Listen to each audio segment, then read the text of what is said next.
Welcome back to another video. This really popped when I saw it. That to me is a monster increase. Again, this book got hot. This book is ready to go higher. So let's jump right into it. We are back today with another statue review from Diamond Select Toys. Without further ado, let's get into the review.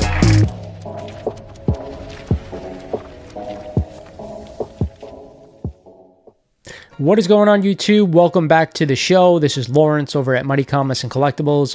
And thank you for joining me for another video here on the channel. Today we have something a little bit different. I posed a question out there in the community on YouTube and on Instagram if you had any collecting questions that you wanted to be answered.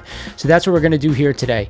But before we get started in the video, like always, I want to remind you guys, if you're not a current subscriber of the channel, do me a favor, hit that sub button for me, smash that like button, and check out all the new merch I have for sale down below. You will not regret it. We're almost at 6,000 subs. Hopefully we'll give that statue away. But with that said, let's check out the question you guys asked. So the first question I want to address is this one.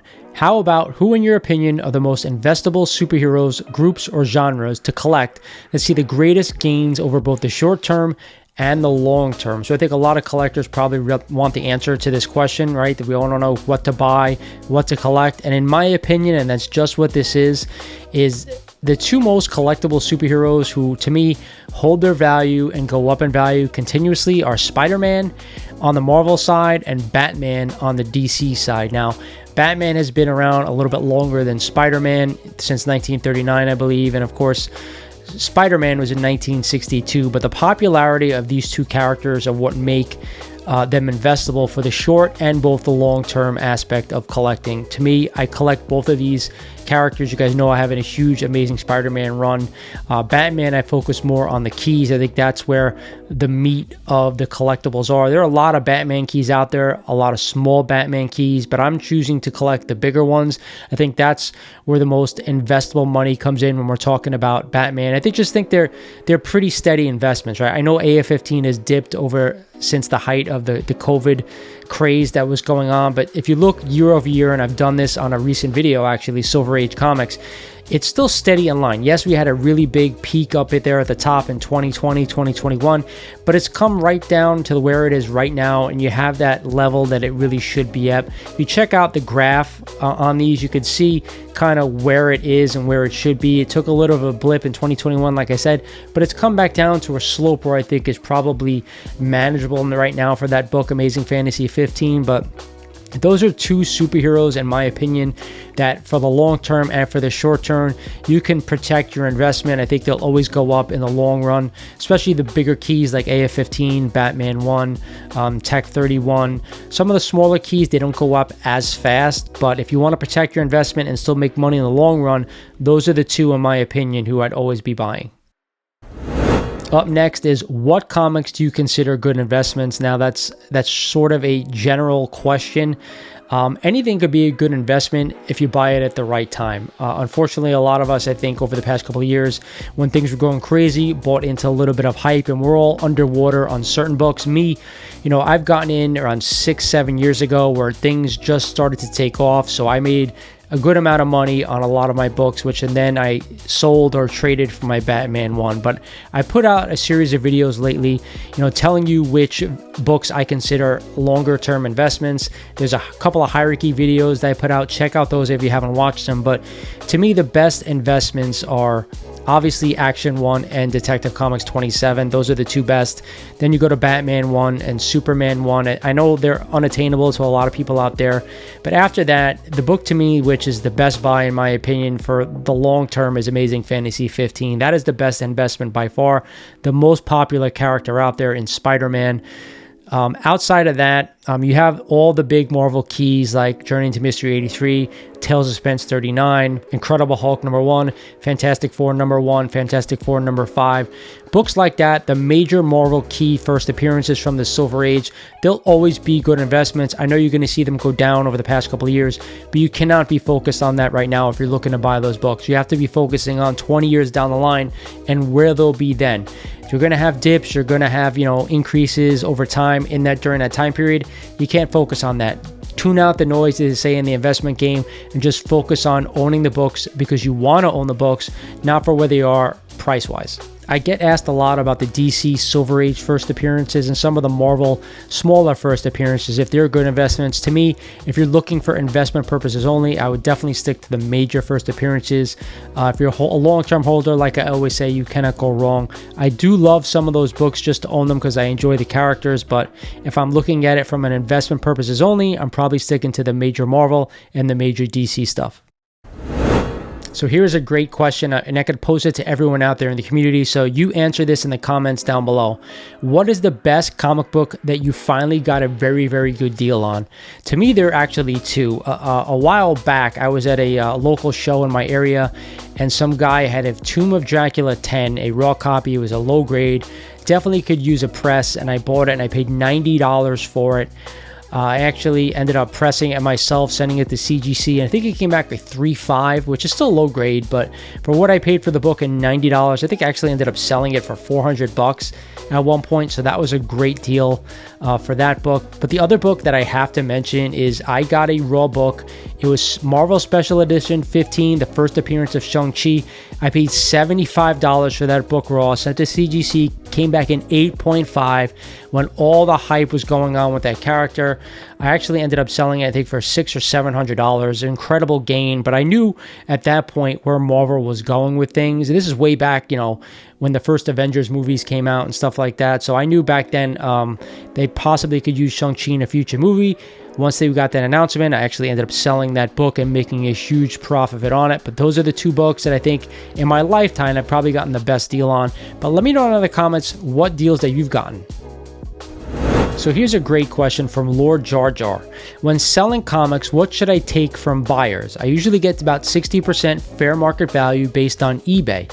Everyone I try to sell to uses eBay, but should I ask for more or what? For example, if I have a FF20 and a 4.5 CGC and they offer $150 for it, I feel like it's worth more. If you could clarify, I'd appreciate it. So what I'm thinking he's asking is what should be asking for his books that he poses us for sale anywhere, not just eBay. To me, if you have a graded book, a CGC graded book, you should be asking fair market value about what the last sale is. I always like to be under last sale because I feel like you have a good chance of selling that book. Now, I know on eBay, we have like a 16% fee or whatever it is to sell comics. So most people who list on eBay, they add that 16% fee back onto the total of what they want for the book. Now, that's why I like selling on Instagram because there are no fees. Even if you did a goods and services payment, there's still only like a 3% fee. So I'm much happier listing books on Instagram or even using some of the Instagram resellers because they charge a similar fee around 3% or so to sell your book. So I would always ask for fair market value on graded books, on raw books. If you know how to grade, you can get close to fair market value if people trust your grading. I think for me personally, I've sold a lot of books and I'm usually under what I think books are. However, you do have to give a little bit of a deal when you're selling raw books because that's what people are expecting, in my opinion. But don't settle for what you don't want for your book. If you want a book, do your due diligence, check out the last sale, check out the 90-day averages and see what it's sold for recently, and that's what I would list for. And that's what I would list the book for. Here's another great question. Is collecting works of particular artists a good focus? Example, if you're a collector of McFarlane or Jim Lee books, etc., thanks for the great content. So I really appreciate this question. So I personally love collecting books from my favorite artists. You guys know I love John Romita. I love Todd McFarlane. So yes, it is 100% okay to collect books from your favorite artists. However, I'm going to mention to you this. If you're only collecting books for investment purposes or money purposes, then that might not be the best route to go.